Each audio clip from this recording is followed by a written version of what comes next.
Dan sekarang kita akan membahas tentang pengukuran nilai resistansi dengan nilai menengah.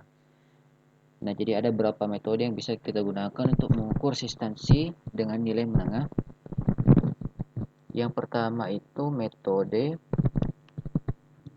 amperemeter, voltmeter. Nah, ini sama metode yang kita gunakan pada pengukuran nilai resistansi yang kecil yang sudah kita bahas sebelumnya. Kemudian yang kedua adalah metode substitusi. Yang ketiga menggunakan jembatan Wheatstone. Yang keempat menggunakan jembatan kawat geser Carey-Foster. Nah, baik, kita akan melihat masing-masing metode ini. Tapi untuk metode pertama saya tidak akan bahas lagi karena sudah terjawab pada pengukuran resistansi kecil yang sudah saya bawakan pada pekan lalu. Kemudian saya lanjut ke metode yang kedua, yaitu metode substitusi. Nah, jadi pada prinsipnya pengukuran nilai resistansi menggunakan metode substitusi. Gambar rangkaian pengukurannya itu bisa dilihat seperti ini. Jadi di sini ada suatu sumber tegangan DC, kemudian dia dihubungkan pada suatu resistansi yang akan kita baca berapa nilainya. Kemudian di sini kita gunakan ampermeter.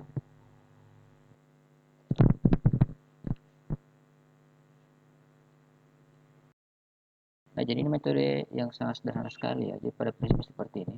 Nah, ketika kita buat rangkaian seperti ini, maka arus akan mengalir dan di sini akan terbaca arus misalkan sebesar X ampere. Lalu Rx ini kita ganti dengan tahanan yang lain. Kita ganti dengan tahanan yang lain yang diketahui secara pasti nilainya. Jadi kita gantikan dengan suatu tahanan yang nilainya sudah diketahui secara teliti. Nah, tentunya akan ada arus yang mengalir pada rangkaian ini. Diketahui misalkan dia I ampere. Jadi metode substitusi dia katakan seperti ini. Nah, kita ganti saja, kita ganti nilai R-nya ini. Dan ganti nilai R-nya sehingga X ampere di sini atau nilai ampere di sini itu sama dengan nilai ampere yang di sini. Nah, ketika itu terjadi maka nilai resistansi yang kita pasang di sini itu akan sama dengan Rx yang kita ketahui nilainya. Misalnya metode substitusi itu sangat sederhana sekali prinsipnya. Tetapi kesulitannya adalah menentukan nilai R-nya ini yang susah. Karena kita harus ganti dengan R yang sama agar arus yang mengalir pada rangkaian ini sama juga. Nah, itu dia kekurangan dari metode substitusi ini. Nah, kemudian metode substitusi yang kedua.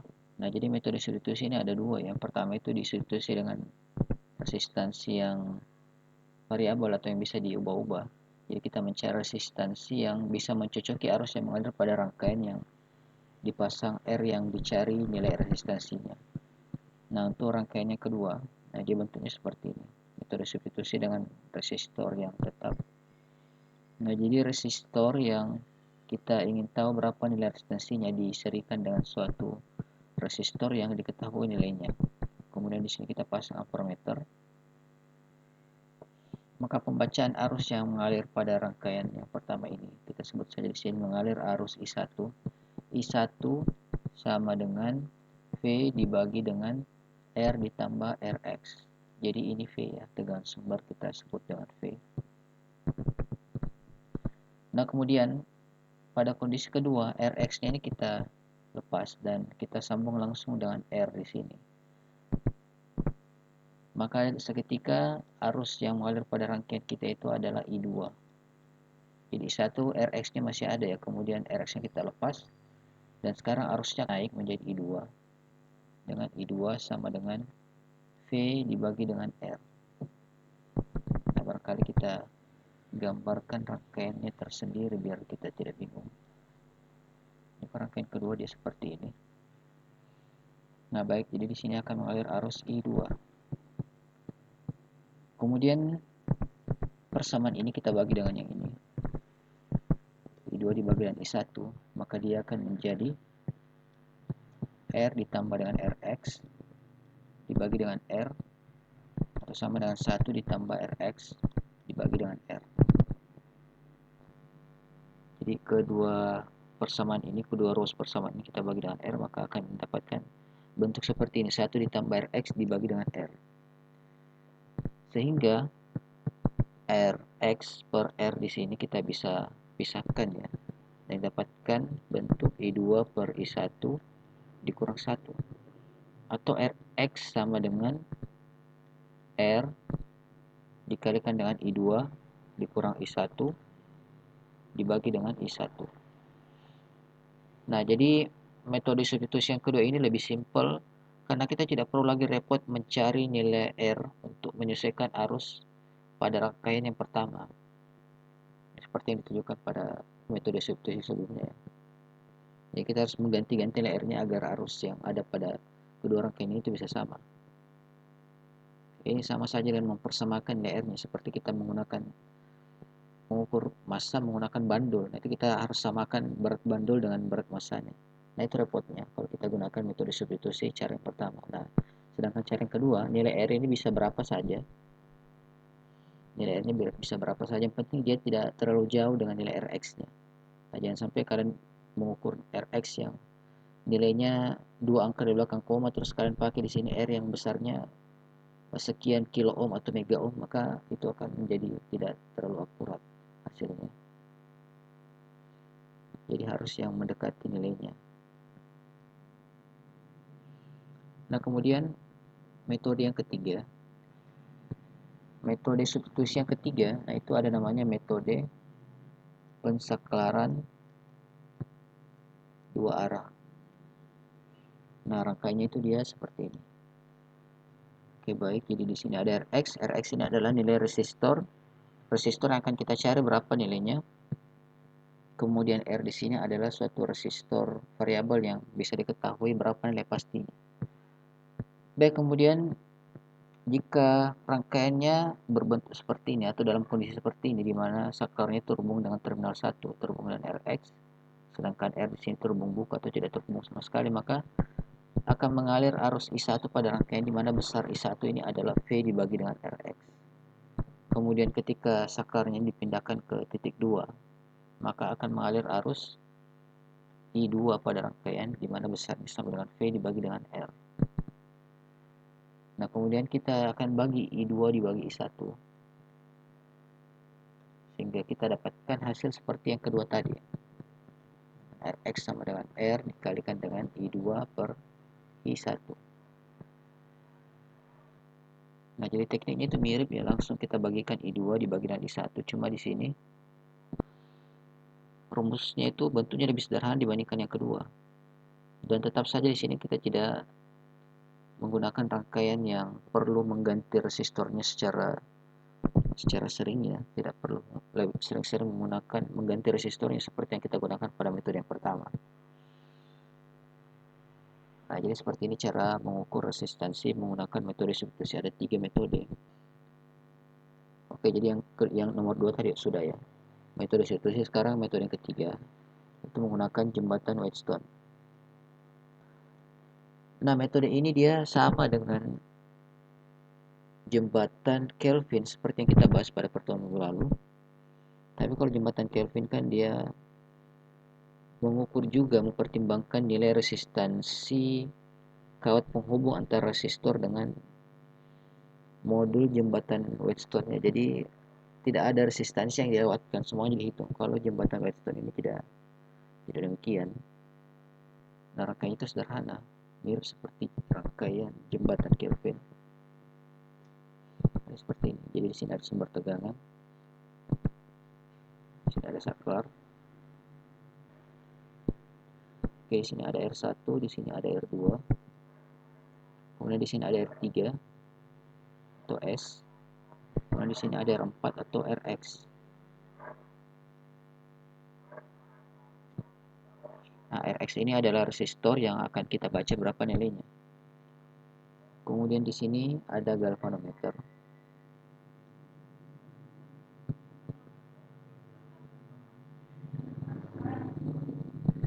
Oke, di sini ada titik A dan titik B. Dan dalam rangkaian ini akan mengalir arus I1, dan di sini ada I2, dan di sini ada I4. Oke, dan di tengah sini tidak ada mengalir arus karena dalam pengoperasian jembatan Whetstone ini itu galvanometer harus diatur, nilai resistansi S-nya ini harus diatur sedemikian rupa sehingga ada fleksi galvanometer ini sama dengan nol atau tidak ada arus yang mengalir pada galvanometer tersebut. Jadi seperti itu. Kemudian, nah ketika galvanometer ini menunjukkan defleksi nol atau tidak ada tegangan pada titik C dan titik D di sini, maka I1 kali R1 sama dengan I2 kali R2. Maka jadi I1 kali R1 sama dengan I2 kali R2. Atau kita bisa bilang di sini VAC sama dengan VAD.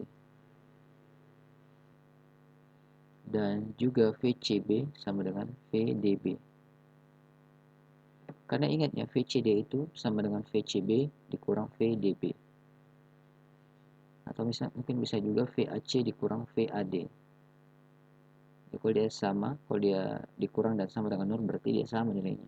VAC sama VAD atau VCB sama dengan VDB.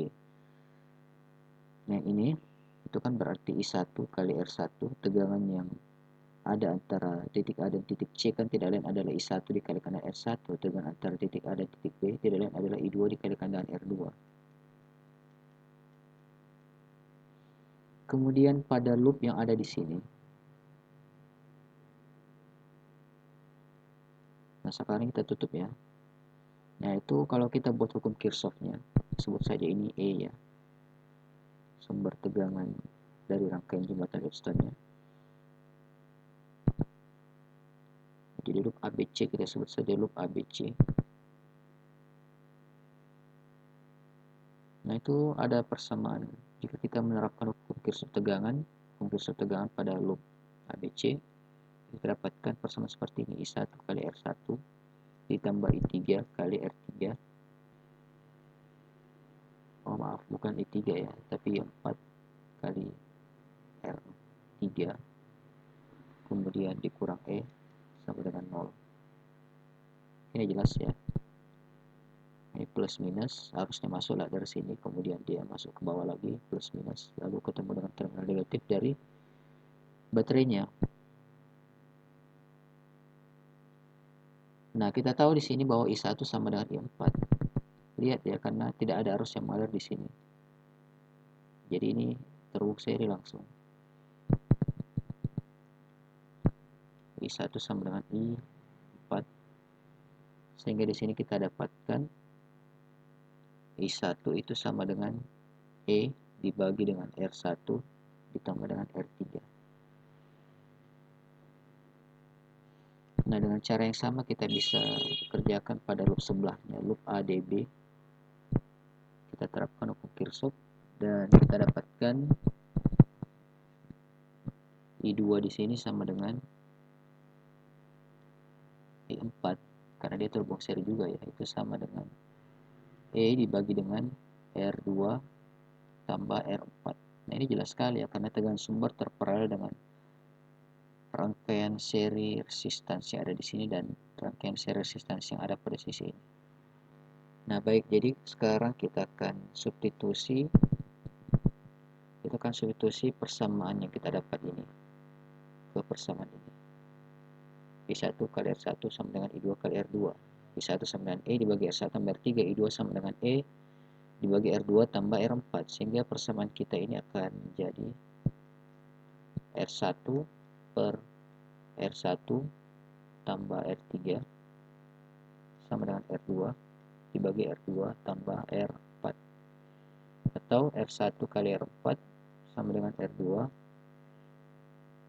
dikalikan dengan R3. Nah, sedangkan R4 ini tidak lain adalah Rx atau resistor yang kita akan cari berapa nilai resistansinya. Sehingga persamaan ini kita bisa tuliskan seperti ini, Rx sama dengan R3 dikalikan R2 per R1. Jadi R3, R2, R1 ini adalah resistor yang kita ketahui secara pasti berapa nilai resistansinya. Dan ingat, ini kita atur sedemikian rupa ya, R3 nya ini kita akan atur sedemikian rupa sehingga defleksi galvanometer itu sama dengan 0 atau tidak ada tegangan pada galvanometer ini.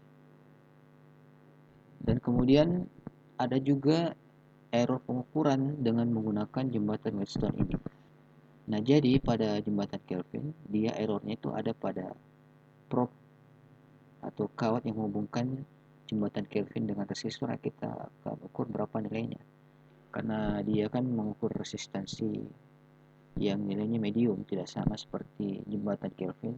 Itu digunakan untuk mengukur nilai resistansi yang kecil, sehingga nilai resistansi pada kawat penghubung atau kabel penghubung antara jembatan Kelvin dengan resistor yang akan kita ukur lainnya itu harus diperhitungkan juga, tapi kalau ini tidak mesti diperhitungkan.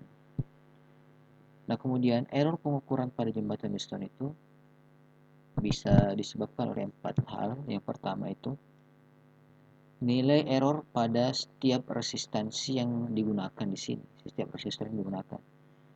Jadi nilai resistor fix di sini, nilai resistor yang diketahuinya secara pasti itu punya akurasi juga, punya error tersendiri. Jadi error hasil pengukuran Rx di sini itu tergantung dari akurasi nilai R1, R2 dan R3 yang digunakan. Jadi dipengaruhi oleh akurasi 3 resistor bantu. Kemudian yang kedua, jadi dipengaruhi oleh sensitivitas dan error juga ya, dan error dari galvanometer.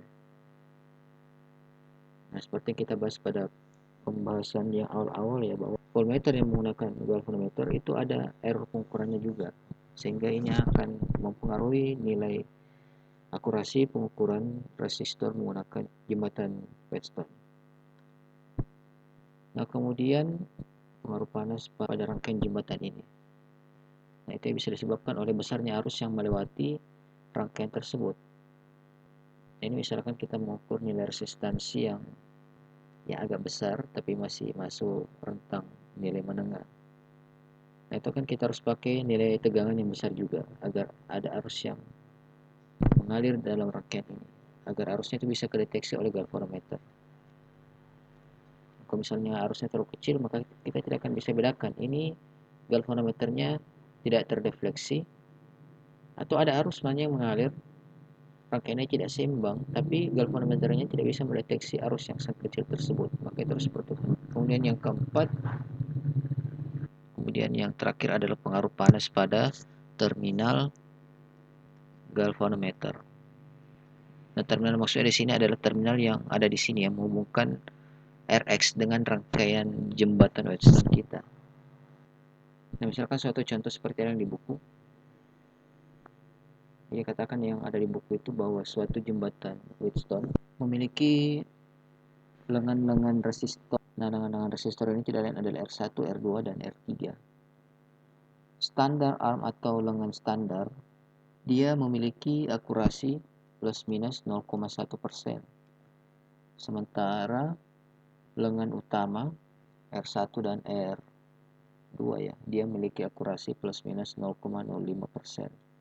R1, nilai R1 sama dengan R2 sama dengan 1000 ohm. Kemudian nilai R3 sama dengan 3154. Maka Rx akan kita dapatkan dengan rumus ini ya, R3 atau Rs 3154 dikalikan dengan 1000 per 1000. Maka Rx nya sama dengan 3154 ohm. Nah, error pengukurannya itu tidak lain adalah total error dari ketiga resistor yang digunakan dalam jembatan Wheatstone tersebut. Jadi persen error dari R1 tambah persen error dari R2 tambah persen error dari R3. Jadi sini 0,05% ya, ditambah 0,05% ditambah dengan Rs nya 0,1%. Itu sama dengan 0,2%.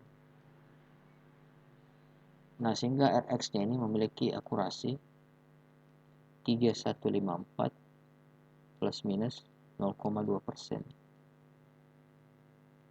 Jadi nilai Rx sebenarnya itu dia berada dalam rentang 3147 sampai 3160 ohm. Nilainya itu ada di antara ini karena akurasinya kan 0,2% plus minus. Nah, jadi ini pengukuran menggunakan jembatan Wheatstone. Nah, hanya digunakan untuk mengukur nilai resistansi menengah saja. Kalau nilai resistansi yang kecil, kita pakai jembatan Kelvin atau Kelvin double bridge. Oke, kemudian kita lanjut lagi. Nah, ini akan ada problem ya, misalkan kita ingin menentukan sensitivitas dari galvanometer yang akan kita gunakan pada jembatan Wheatstone, maka kita harus cari tahu dulu berapa nilai arus tidak seimbang yang mungkin bisa masuk ke galvanometer tersebut. Jadi seperti saya katakan tadi ya, kadangkala itu arus yang lewat pada galvanometer, arus tidak seimbang yang lewat pada galvanometer itu sangat kecil sehingga galvanometer tidak bisa terdefleksi karena sensitivitasnya itu dia rendah. Nah, oleh karena itu untuk merancang suatu Kelvin double bridge, maka nilai dari sensitivitas galvanometer yang sesuai harus dipilih untuk dipasangkan ke dalam jembatan Wheatstone yang akan kita rancang. Baik, jika kita gambar ulang rangkaian ini tanpa saya pasang galvanometer pada tengahnya. Oke, jadi saya biarkan dia dalam keadaan hubung buka. R1, R2, R3, R4. Sini titik A dan di sini titik B. Sini BC.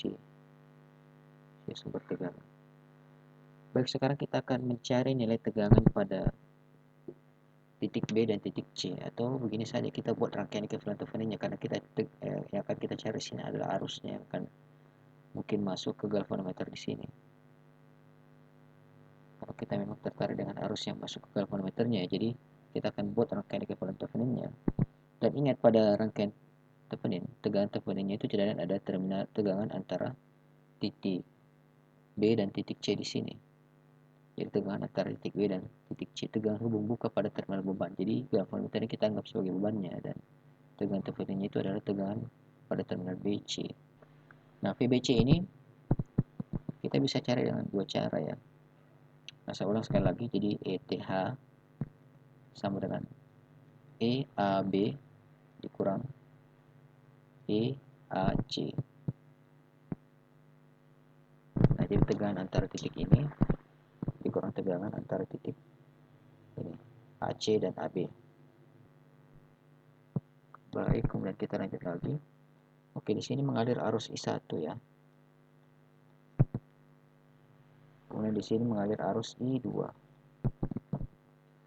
Tapi yang persamaan pertama itu kita tuliskan seperti ini, EAB dikurang EAC, di mana EAB itu tidak lain adalah tegangan antara titik A dan titik B, itu I1 dikalikan dengan R1, kemudian VAC sama dengan I2 dikalikan dengan R2.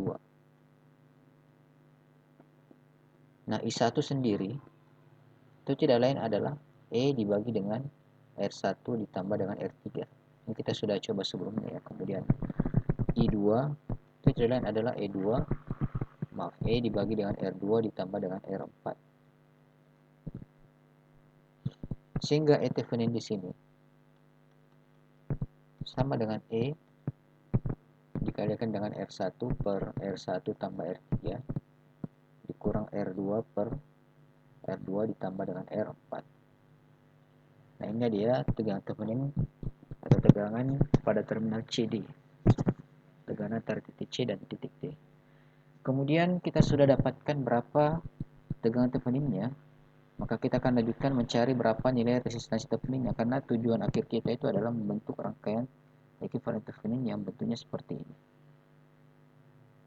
Ini RTH dan ini adalah ETH, tegangan Theveninnya. Jadi rangkaian ini kita akan transformasi ke rangkaian equivalent Theveninnya, di mana titik ini adalah titik B dan titik C. Oke, baik, jadi RTH itu adalah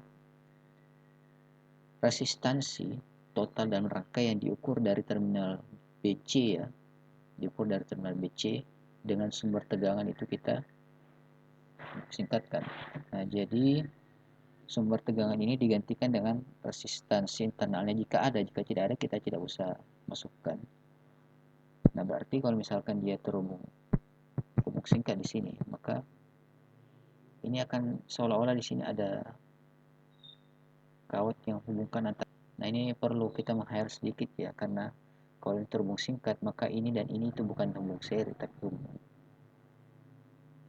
dia hubung apa ya? Sebentar kita lihat. Dia hubung paralel. Jadi dia akan terhubung paralel ini. R1 dan R3 akan terhubung paralel, dan R2 dan R4 akan terhubung paralel juga. Kita paralelkan, lalu kita serikan hasil dari kedua paralel ini. Sehingga RTH-nya kita akan dapatkan sama dengan R1 kali R3. Langsung saja ya, R1 R3, R1 tambah R3 tambah R2 R4 per R2 tambah R4. Nah, kemudian arus Theveninnya, arus yang akan lewat pada galvanometer ini. Nah, jadi misalkan di sini ada galvanometer yang akan kita pasang, di mana galvanometer ini akan punya resistansi internal tersendiri. Jadi kita sebut saja misalkan RG di sini. Kita sebut saja RG, maka arus yang lewat ke galvanometer tersebut adalah sebesar ETH dibagi dengan RTH ditambah dengan RG. Oke, jadi seperti itu. Nah, jika kita memilih galvanometer dengan resistansi internal yang besar, maka tentunya arus yang masuk ke galvanometer itu bisa kecil dan dikhawatirkan tidak bisa mendefleksikan jarum galvanometer tersebut. Ini akan mengurangi akurasi dari pembacaan galvanometer itu sendiri. Jadi kita harus sesuaikan arus pengenal atau arus defleksi maksimum yang bisa atau boleh masuk ke galvanometer tersebut. Nah, jadi arus operasinya itu tidak jauh-jauh dari arus pengenal maksimumnya atau arus defleksi maksimumnya. Jangan sampai kita pilih galvanometer dengan arus defleksi maksimum misalkan 100 mA, sementara arus yang masuk ke galvanometer tersebut adalah 0,1 mA. Itu kan agak susah nanti, akan tidak bisa terbaca nanti defleksi atau akan tidak bisa terbaca arus yang masuk pada galvanometer tersebut karena galvanometernya itu tidak bisa terdefleksi. Arus maksimumnya besar sekali, sementara arus yang masuknya itu kecil sekali. Nah, ini tentang rangkaian jembatan Wheatstone.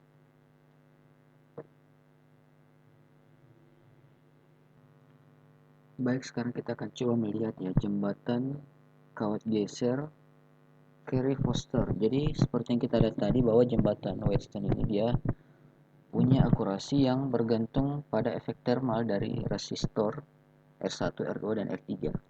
Nah, jadi untuk rangkaian jembatan kawat geser ini kira-kira seperti ini modelnya. Dan di tengah sini ada galvanometer ya. Tapi galvanometernya ini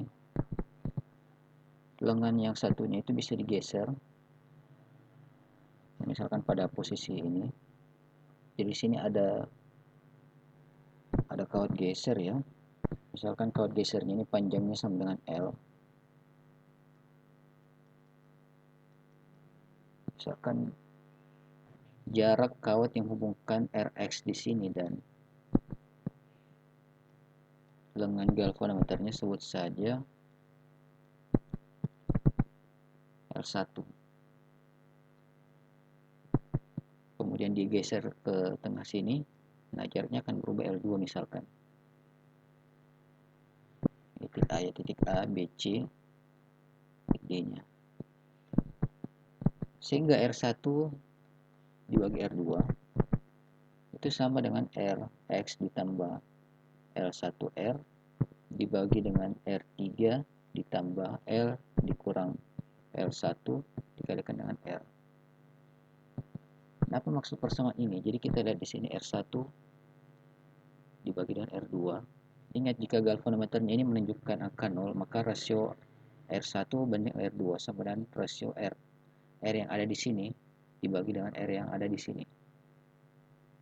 Nah, R yang ada di sini itu tidak lain adalah, atau R antar titik B dan titik D, itu tidak lain adalah Rx ditambah dengan L1 dikalikan dengan R, di mana L1 ini adalah panjang elektronnya menghubungkan titik ini dan titik ini dikalikan dengan R, di mana R itu tidak lain adalah hambatan jenis dari kawat geser ini. Jadi L1 dikalikan dengan R. Nah, kemudian RDC atau RCD itu sama dengan R3 ditambah dengan resistansi yang menghubungkan R3 dan titik D pada galvanometer ini. Jadi terhubung ke sini ya. Terhubung pada ujung kawat geser ini. Jadi R3 ditambah L dikurang L1.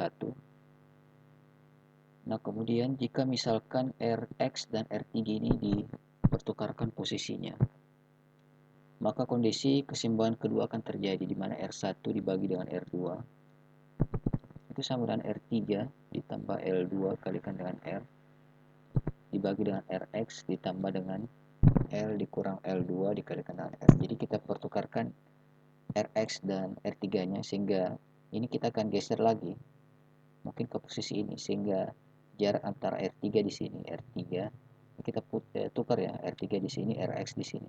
Nah, kalau kita tukarkan otomatis kita akan harus ubah lagi posisi dari titik D ini. Kita harus geser lagi kawatnya di sini, sehingga mungkin posisinya itu ada pada jarak L2 di sini. Sehingga persamaan keseimbangan dari jembatan galvanometer kita akan menjadi seperti ini. Oke, jika kita mempersamakan persamaan yang pertama dan persamaan kedua ini, maka akan dapatkan relasi seperti ini. R3 dikurang Rx sama dengan R dikalikan dengan L1 dikurang L2. Nah, seperti itu ya. Tadi kita coba dengan menggunakan posisi yang awal tadi, di mana jarak antara lengan Rx, terminal Rx dan terminal galvanometer itu ada pada jarak L1 ya. Kemudian kita pertukarkan R3 dan Lx nya tanpa merubah nilai resistansinya, kita cuma pertukarkan saja posisinya, maka persamaan keseimbangan barunya itu menjadi seperti ini. Kemudian persamaan yang pertama dan kedua itu kita persamakan ya, atau kita bagi sehingga R1 per R2 itu hilang, kita persamakan dan kita dapatkan resiko seperti ini. R3 dikurang Rx sama dengan R dikalikan dengan L1 dikurang L2. Nah, jadi sudah ada dua kondisi ujian ini. Apa tujuan yang akan kita lihat nanti di sini? Jembatan Kerr-Foster ini dirancang untuk mengeliminasi perubahan R1, R2 dan R bisa disebabkan oleh pengaruh panas pada saat operasi nanti. Karena pada jembatan Wellstone pertama, resistansi R1, R2 dan R3 itu bisa berubah. Yang paling dominan itu adalah R1 dan R2-nya. R1 dan R2 itu bisa berubah karena arus yang mengalir pada rangkaian. Jadi akan ada pengaruh termal sehingga R1 dan R2 itu bisa berubah. Nah, kemudian sekarang misalkan kita paralelkan R3-nya dengan suatu resistor lain lagi yang nilai resistansinya sangat besar. Sehingga sekarang R3-nya itu berubah, bukan lagi R3, misalkan kita sebut saja R3 aksen, karena dia sudah diparalelkan dengan suatu resistansi yang nilainya besar. Jadi R3 ini adalah resistor standar ya, atau resistor yang diketahui secara pasti berapa nilainya dan dia bersifat variabel atau bisa dirubah-rubah. Sementara R1 dan R2 nya adalah resistor yang tetap nilainya. Nah, persamaan yang akan kita dapatkan jika kita menggunakan dua kondisi yang kita turunkan tadi itu, dia akan seperti ini. R aksen 3 dikurang Rx sama dengan R dikalikan dengan L aksen 1 dikurang L aksen 2. Nah, jadi kalau kita rubah nilai resistansi R3 nya karena kita paralelkan dengan Rx, bukan Rx ya, tapi R tambahan, maka persamaan baru akan dapatkan jadi seperti ini. Kemudian kedua persamaan ini kita bagi. Jadi R3, R aksen 3 dikurang Rx dibagi dengan R3 dikurang Rx aksen, itu kan tidak lain sama dengan R dikalikan dengan R1 aksen dikurang L2 aksen dibagi dengan R dikalikan L1 L2. Maka relasi yang kita dapatkan itu akan seperti ini. Rx sama dengan R3. Nah, penurunan rumusnya lebih detail kalian bisa lihat di buku halaman 95 ya. L aksen 1 dikurang L aksen 2 dikurang L1 dikurang L2 dibagi dengan L aksen 1 dikurang L aksen 2 dikurang L1 dikurang L2. Nah, kita lihat di sini nilai R1 dan R2 itu tidak berpengaruh lagi, sehingga mau berapapun nanti berubah nilai R1 dan R2-nya, tidak akan berpengaruh pada pembacaan nilai Rx-nya. Nah, ini dia tujuan utama dibuatnya jembatan kawat geser Carey-Foster. Oke, kita lanjut selanjutnya ke pengukuran resistansi tinggi.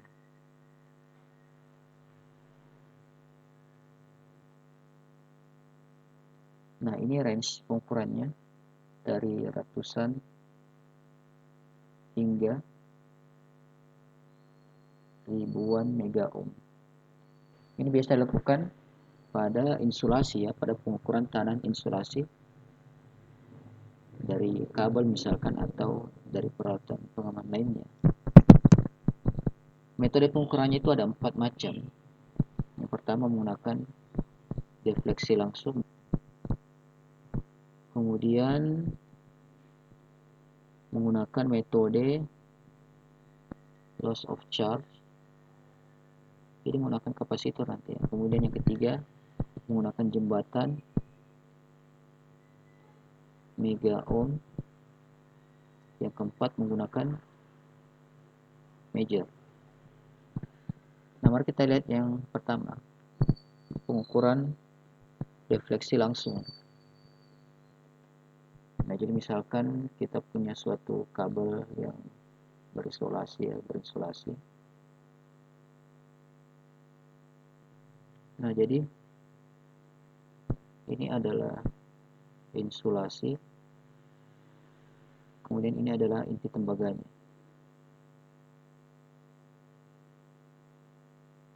Inti tembaga atau inti konduktornya. Nah, maka kita akan hubungkan titik ini, insulasi ini dan kawat yang berinsulasi ini dengan kawat tembaga ini dengan rangkaian pengukuran, di mana modelnya itu dia seperti ini. Oke, baik. Jadi di sini ada sumber tegangan internal ya. Gunanya itu adalah untuk mengalirkan arus pada antara insulasi dan konduktor tembaga ini. Jadi di sini akan mengalir arus IL dan di sini akan masuk ke galvanometer arus besar IX. Nah, jadi galvanometer ini akan mengukur arus antara konduktor dan insulasinya. Jadi dia akan mengukur galvanometer ya, bukan voltmeter. Galvanometer akan mendeteksi arus yang mengalir antara insulasi dan inti tembaga ini. Jadi semakin besar IL-nya maka X-nya akan semakin besar juga tentunya. Jadi dia akan melihat nanti nilai resistansinya itu akan diukur dari seberapa besar X yang masuk ke galvanometernya. Nah, sama dengan mengukur resistor umum atau secara biasa seperti yang kita pelajari pada pembahasan yang awal-awal kemarin. Ini prinsipnya sama. Cuma sumber tegangan yang kita gunakan di sini itu bukan sumber tegangan DC yang nilai voltasenya rendah, tapi kita gunakan sumber tegangan DC yang nilai voltasenya tinggi. Dan umumnya yang digunakan itu adalah DC impulse. Jadi impulse itu tegangan tinggi yang muncul pada rentang waktu yang sangat singkat.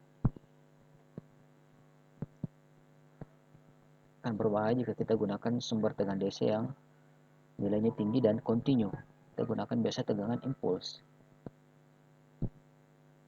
Jadi itu tadi metode pengukuran resistansi. Sekarang kita akan masuk ke resistivitas volume dan resistivitas permukaan.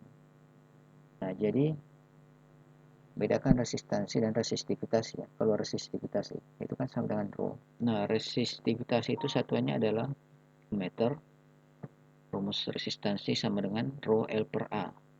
Baik, kalau resistivitas volume, bagi pengukuran resistivitas volume itu seperti ini. Jadi ada suatu elektroda bulat ya.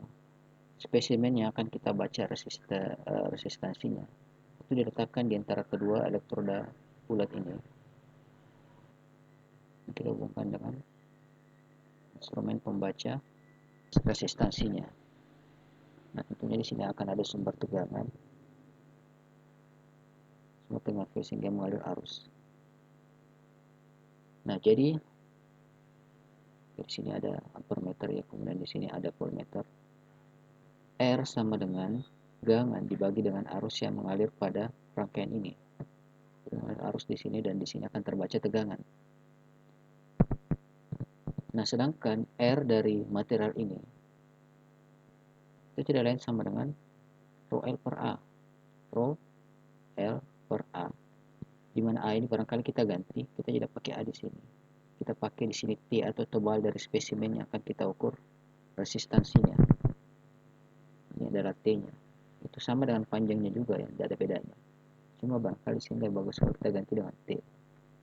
Dan A-nya, luas penampang dari spesimen tersebut ini tidak lain adalah luas penampang dari elektroda yang berbentuk bulat ini. Jadi karena spesimennya berbentuk bulat dan elektrodanya berbentuk bulat juga, maka kita gunakan rumus pi r kuadrat. Atau kalau kita pakai diameter di sini, maka rumusnya akan berubah menjadi Rho T pi per 4 dikalikan dengan D pangkat 2. Ingat, D apa itu R sama dengan 1/2 kali diameter ya. 1/2 pangkat 2 kan sama dengan 1/4. Nah, sehingga Rho di sini jika kita persamakan dengan persamaan di atas ini ya, V per I sama dengan Rho T per pi per 4 kali D pangkat 2, maka Rho-nya akan didapatkan sama dengan pi kemudian dikalikan dengan D pangkat 2 dikalikan dengan V dibagi dengan 4 D dikalikan dengan, yaitu untuk resistivitas volume. Resistivitas volume dari suatu spesimen. Nah, sementara untuk resistivitas permukaan, nah jadi kalau resistivitas volume tadi, dia melihat arus yang mengalir pada volume dari spesimen itu secara keseluruhan, tapi ada juga namanya resistivitas permukaan. Nah, jadi suatu material, nah ketika kalian ukur berapa nilai resistansinya menggunakan elektroda ya, itu kan akan kalian jepit di sini dengan elektroda, maka arusnya itu akan mengalir ke seluruh bagian dari spesimen tersebut. Maka dari sini akan kalian dapatkan nilai resistansi volumenya dan juga resistivitas volumenya akan kalian dapatkan. Nah, tapi pada kenyataannya, pada prakteknya di lapangan, misalkan isolator yang berbentuk ringan seperti ini, nah tentunya ini akan ada resistivitas volume dan akan ada juga resistivitas permukaan. Jadi arus itu kalau dia kecil, maka arus ini akan lewat di permukaan dari isolator ini. Dan nilainya juga kecil tentunya. Ini biasa berkontribusi kepada arus bocor. Arus bocor dari isolator tersebut. Nah, seperti itu ya. Kadang-kadang suatu material itu arus lebih cenderung lewat di permukaannya daripada lewat ke dalam material tersebut. Nah, bagaimana kita mengukur resistivitas permukaan dari suatu material? Gambar pengukurannya itu dia seperti ini ya. Oke, baik. Jadi di sini ada elektroda. Jadi elektroda tidak full ya. Kemudian di sini antara elektroda yang di tengah ini itu ada elektroda lagi. Nah, jadi modelnya itu dia kira-kira seperti ini. Kalau dari atas ya, ini kan dari samping. Jadi ini adalah elektroda yang di tengah sini. Kemudian yang kecil ini, itu ini, mengelilingi elektroda yang ada di tengah sini. Nah, kemudian ini kita hubungkan ke sumber tegangan. Sini ada voltmeter, lalu di sini ada sumber tegangan. Nah, jadi diameter dari elektroda yang di tengah ini sebut saja D1. Kemudian elektroda yang di bawah ini diameternya adalah D2. Nah, ini tebal spesimen T. Baik, kemudian di sini kita bisa lihat